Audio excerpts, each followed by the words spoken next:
माझं नाव मिर्झा आहे. मी state coordinator म्हणून ITBT काउन्सिलमध्ये जॉब करतो. तर ITBT काउन्सिल हे innovation technology board and technical education council आहे. हे महाराष्ट्र शासनाची स्वायत्त संस्था आहे. तर याच्यामध्ये आम्ही काय करतो की स्किल डेव्हलपमेंटचे कोर्सेस हे ग्रामीण भागातले मुलांना किंवा निम्न उत्पन्न गटातील मुलांना कमी फीमध्ये कसं उपलब्ध होतील याच्यावर भर देतो.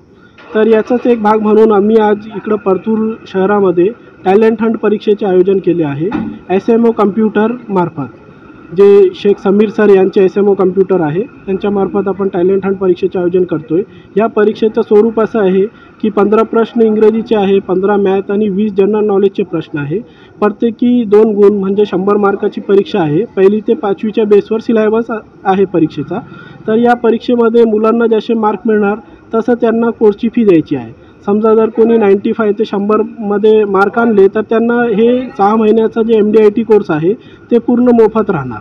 MDIT कोर्समध्ये साधारणतः 4 विषय आहे. एक MS ऑफिस आहे, त्याच्यामध्ये ऑफिसमध्ये जसं काम होतं कोणत्याही ऑफिसमध्ये कम्प्युटरच्या सहाय्याने आपण जे काही काम करणार ते पूर्ण शिकवले जाणार.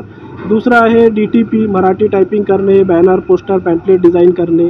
तिसरा जे विषय आहे ते टॅली आहे, GSTच्या सहाय्याने बिल बनवणे टॅली.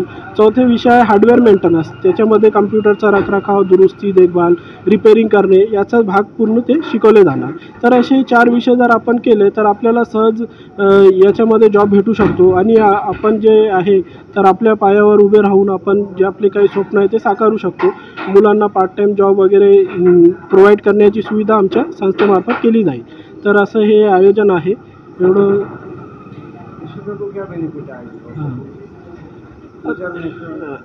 विद्यार्थ्यांना जे आहे सुरुवातीला म्हणजे 6 महिन्याचं प्रशिक्षण राहणार आणि त्यांना दररोज 1 तास ट्रेनिंग दिली जाणार. 6 महिने झाल्यानंतर त्यांना जे काही मंडळाकडून एक मार्कशीट आहे, डिप्लोमाचं प्रमाणपत्र आहे, ऑनलाईन व्हेरिफिकेशन, ते शासकीय नोकरी, प्रायव्हेट जॉब सगळीकडे ते प्रमाणपत्र लावू शकता आणि ते व्हॅलिड आहे.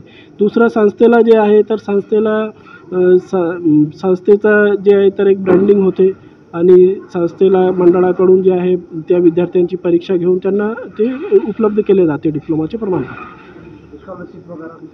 स्कॉलरशिप याच्यामध्ये ते मार्कवर डिपेंड आहे. जर तुम्ही जसं जास्त मार्क घेणार तसं तुम्हाला कमी फी लागणार आणि जे उरलेली फी आहे ती ॲज अ स्कॉलरशिपच्या स्वरूपात तुमची माफ केली जाणार.